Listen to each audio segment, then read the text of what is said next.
So this last week I did what probably a lot of us do, but I finally got my long overdue oil change for my car. And my car is not necessarily a really nice car or in really good shape. And so every time I go, they always ask me all of the other questions of extra services or extra fluids or all of the other things that they ask me if I want to do with my car.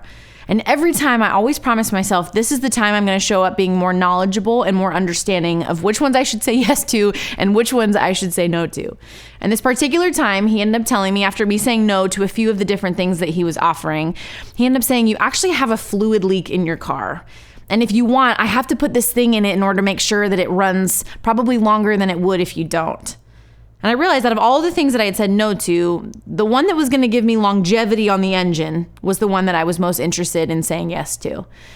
And it reminded me of even this idea that when it comes to following God, longevity can feel really hard. Faithfulness, and some words also called long suffering, can feel really difficult to do. And I was reminded of a passage in Hebrews where the writer of Hebrews is challenging them not to go back to what was before. That he's reminding them over and over again, sort of building this argument through each chapter that what came before, Jesus is better. What came before, Jesus is better. And in chapter 10, he's challenging them to remember. And he says this in verse 32, remember those earlier days after you had received the light, when you endured a great conflict full of suffering. Sometimes you were publicly exposed to insult and persecution. At other times you stood side by side with those who were so treated. You suffered along with those in prison and joyfully accepted the confiscation of your property because you knew that you yourselves had better and lasting possessions.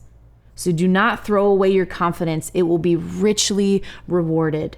You need to persevere so that when you have done the will of God, you will receive what he has promised.